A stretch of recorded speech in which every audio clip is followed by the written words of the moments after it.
Yo, what's up, guys? It's Cold Hands OPTCG. I just got back from Nationals, top 16 with Black Yellow Luffy. So I just wanted to make a guide since a lot of people have been asking on how to play Black Yellow Luffy. I want to try to make it comprehensive, so like if you're a beginner, you can still be able to understand. But at the end, there's gonna be some more advanced stuff. Yeah, so this might be a long video. So get your snacks, get your popcorn, or put this on if you want to fall asleep. That also works. Okay, so let's get into the guide. So what kind of deck is Black Yellow Luffy? Black Yellow Luffy is a 4-life leader that is the black and yellow colorway that effect reads, your face-up life cards are placed at the bottom of your deck instead of being added to your hand according to the rules. And Dawn attached to activate main once per turn. You can trash one card from your hand. If you have 0 life cards, add up to 2 character cards with the cost of 5 from your hand or trash to your top of your life face up.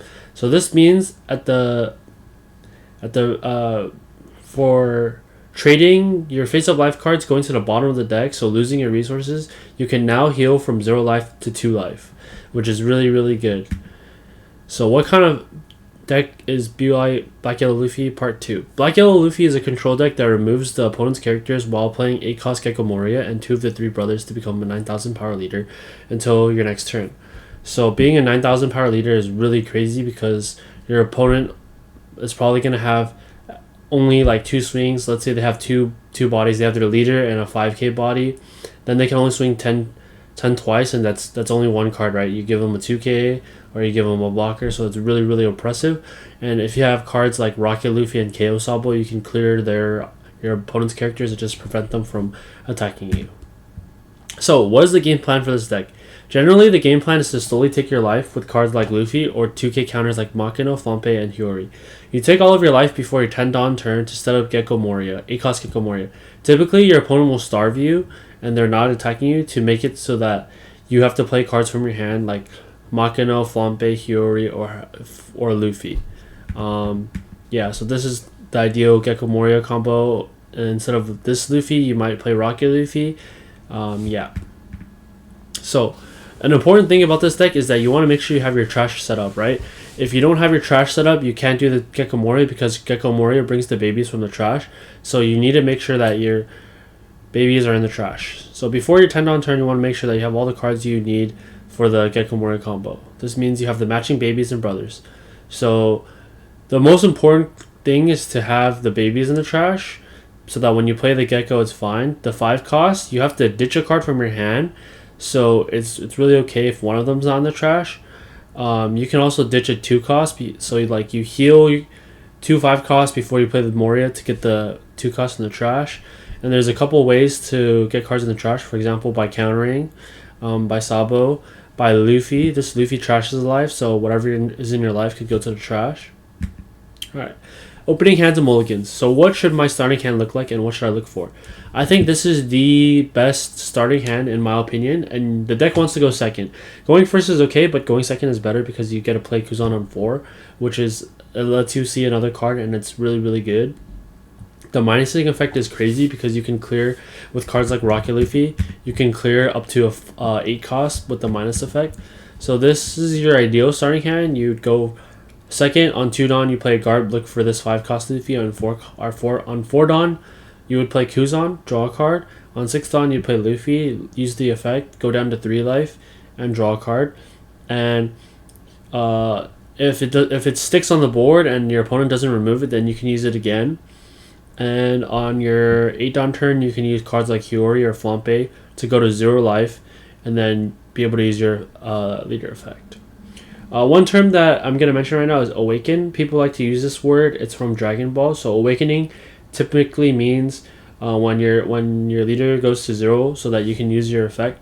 You can use your leader effect and go to 9k. This is the deck list that I used for Nats. It's kind of blurry, so let's just go to let's go to the Eggman deck builder. Shout out Eggman. So I ran, this is the list. There's 10 2Ks. These are your Awakeners, 4 Garp, and 3 Searcher events, so 7 Searchers. 8 Babies, this is pretty standard. 2 Nami, 1 Shirahoshi, 3 Kuzan, 4 Sabo, 4 Rocket Luffy, and 4 Structure Deck Luffy, 1 KO Sabo, 4 Moria, 2 Raigo. So really the tech cards are just Kuzan, Nami, Shiroshi, and Raigo. Kuzan is a really good consistency piece that I like. But really, if you have 42 cards of this deck list, minus the 8 tech cards, you can really win in any situation. I think that the 8 cards that you put in the deck that are tech cards are really personal preference, and also what decks you have at your locals. For example, if there's a lot of Vanilla players, I would play the 10-drop Kuzan. I think that would be really good. But I have a pretty competitive locals, and people like to play Nami, or people like to play Doffy, which is why I play the Nami blocker. I think it's really comfortable for me. Yeah, so let's get back to the side. Let's go back to the show. So getting to use your leader effect, right? So this is a perfect scenario. Shout out Colorblind TCG on Twitter, right? We're 8 Dons, and this is our hand, and we have 2 life, right? So how can we use our leader ability this turn? And we see that he has a KO Sabo, or he has a blocker Sabo in his trash. So we'd play tap 2 Dons for Hiyori effect, take your life. Then we'd play out this 5-drop Luffy. We put it on top of our life. And then we'd tap another 2 Don for the baby Luffy to play out the big Luffy from our life, buffing our leader by 2,000. Then we use this big Luffy to trash the last life that we have here, draw a card, and go to 0. Then we have 4 Don left. We'd attach 2 Don to leader, and then we'd use our leader effect, discard something, maybe the card that we drew from big Luffy or whatever life was here. We'd discard it and we'd heal. We'd put the Sabo on top, and then we'd play the baby Sabo and play it from our life. So we would then be 9k with 1 life, 9,000 power base leader with 1 life. And next turn we would go to 10 Don, and we would be able to do the same thing with Gecko Morio. Alright. So one of the more advanced things is how to play against Doffy. I think this is a Doffy matchup, Black Yellow Luffy versus Doffy matchup. It's primarily on the Black Yellow Luffy player, right? So things that I want to think about, or things to think about when I'm playing, right? What specific cards do I lose to, right? Do they have pudding? If they're putting me here, is it detrimental? If they have Gravity Blade here, will I still be able to play the game? If they have Perfume Fleur, if I'm at 0 life, 2 blockers, and I'm at 9k, if they play Perfume Fleur, swing 15, am I able to counter out, right? So things like that. Pudding and Gravity Blade, it's really, you can only play around 1, right? Or they can only do 1. So really, I would play into the one that I lose less to, right? So to play around Gravity Blade, I would have a Rocky Luffy in cycle, right? Have only 1 body on the board, right?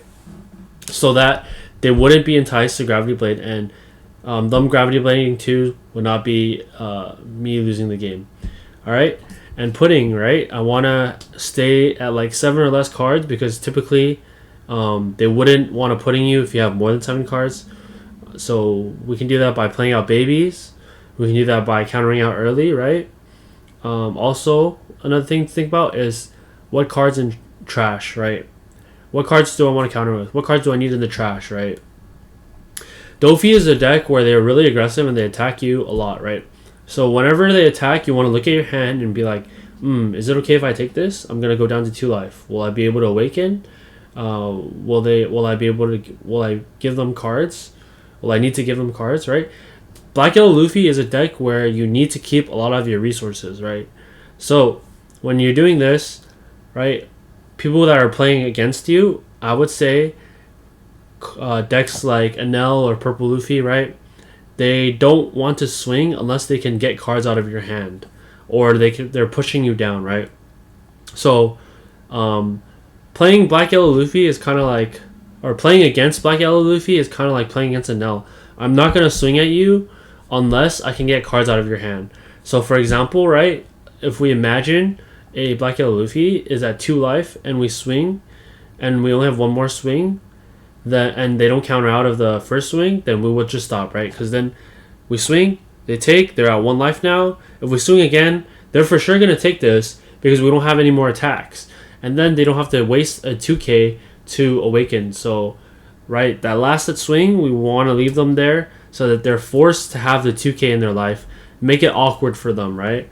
So this is the thing to think about when you're playing Black Yellow Luffy. So let's watch an example. I think if you're wanting to pick up Black Yellow Luffy, the easiest way is to play against like a Lucci. Even Lucci, playing against Lucci as the first time as a beginner Black Yellow, it's also kind of hard, right? So we see my hand. It's pretty good. 8 cost Moria, 2 5 costs, and Kuzan. Although we're going first, I think it's still good. Also, you want to think about your Dawn, right?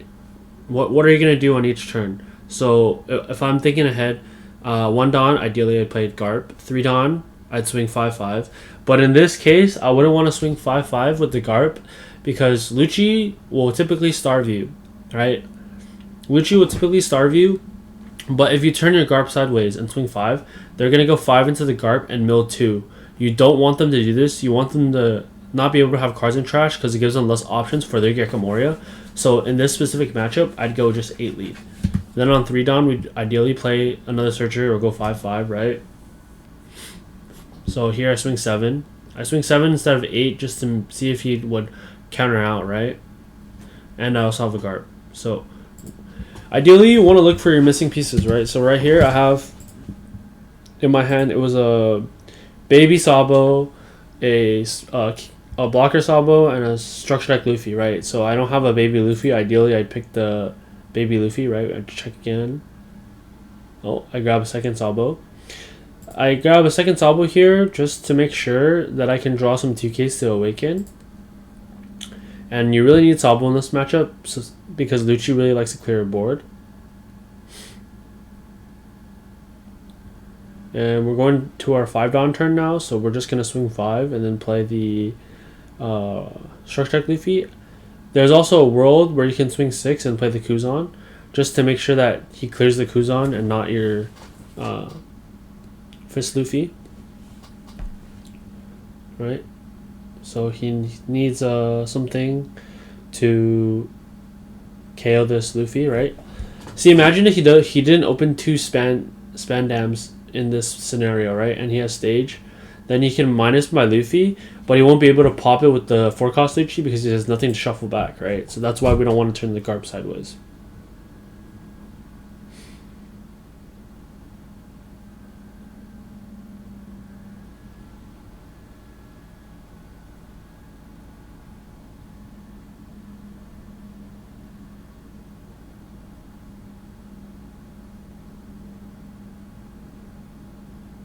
Okay, he's just clearing the Luffy and Garp.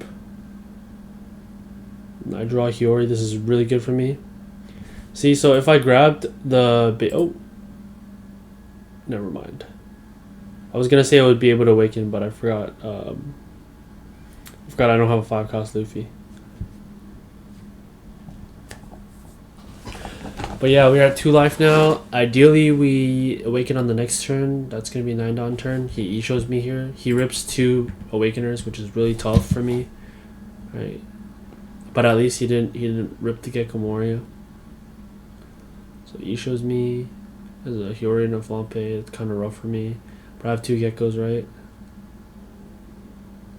I think I just play a value Gecko and hope that he's not able to clear it. Hope that I draw into a Awakener. I do. I grab Hiyori. Grab Baby Luffy. I think I should have grabbed the... Yeah, I should have grabbed the... Here, I should have grabbed the Big Luffy so that I can Hiyori, grab the life, and then put the Big Luffy, and then go to 0, be able to use my leader effect. That was a misplay on my end.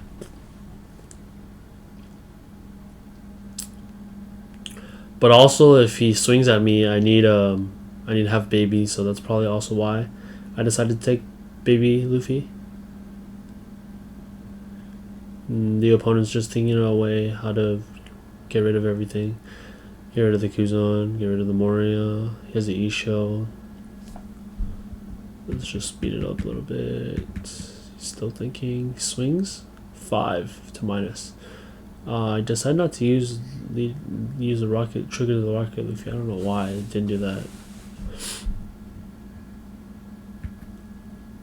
Okay, leaves me at 1. He pops the Sabo. Alright. Now we should ideally awaken. We go Hiyori. Oh, I didn't trigger it so that I can do this. Yeah, that makes sense. Then I play 2 for Luffy effect. Buff my leader. 7k leader now. Use the effect to pop. Then I discard. Heal 2. Heal to 2 Sabos. Then play the Sabo. Go to 9k. Draw 2 trash 2. Checking my trash. See, I constantly check my trash to see what I need in my trash and what I don't have. Oh, I'm actually going to 11k. And then we're going to kill him the next turn, I guess. 11 to lead. Or we're going to base 11. That's actually crazy. See? So now we can see that like buffing your leader is really detrimental and makes your opponent hard, limits their actions. If they're using Dawn to swing with and they're not playing anything, they're not developing their board, which is why this deck is so good, right? And I also have 2 blockers too, so if he swings big, if he swings tall, then I'll just block, and it's a waste.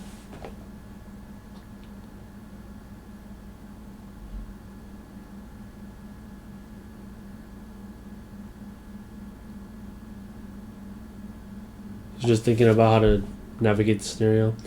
It would be pretty good if he had a Rebecca Sabo here, but even though he had a Rebecca Sabo, then I would just be able to play another Gekomori for free and then play over these Sabos. I would just swing 6, 6, 9, and then 11, and then play over these Sabos.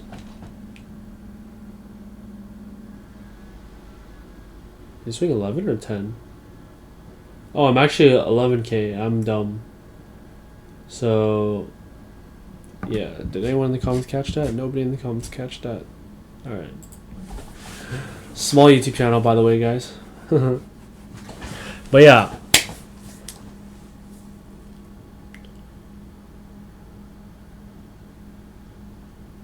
Do I go for a game? Oh, I swing 9.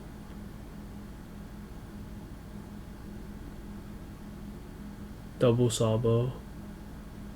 Yep. Yep. Just do the whole thing. And basically he's not able to do anything because I have too many cards in his hand. I'll be able to counter out. He's just trying to go for a game. And then I just kill him at the end. 9 lead. I go 9 lead. Counter, 9 lead. Yeah. Alright. So I think that covers everything. Let me just double check that. I talked about it. I covered everything. Right. Yeah. Yeah. So just make sure that you have the cards. So sometimes you want to block counter, right? For example, if I need a Luffy in trash and my opponent is swinging fat, I need to block the attack, but then I also need to get the card in trash. I'll block and then counter with 1k. Yeah. The more you play this deck, the more you know what hands are capable. Some hands that you have multiple awakeners, it just gets better. Also, what cards I need in trash, right? Should I use the baby to get in the trash? So, playing against Doffy, you play out your babies out. But the thing is, once you have 2 babies, then they go to 7 Dawn, they might think about gravity blading both babies, right? So, in this scenario, there are times where we want to use the effect, reveal our life, and then it's not a hit and it goes to the trash, just so that we have it in the trash and it's not in our back into our deck, right? So that's something to think about.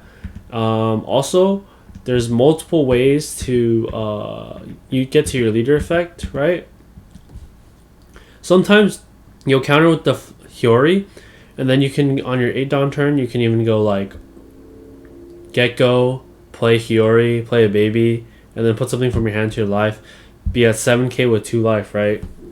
Make sure that you can do that as well. There's a lot of creative things you can do, right? And the thing about Black Yellow Luffy is that it's really flexible. When we play against Shanks, right, we want to make sure that we're playing around the big drops, right? Sometimes we want to go to 7,000 power with 2 life, right? So that we can play around things like Roger, just have more resources, right? Think about your life as a resource.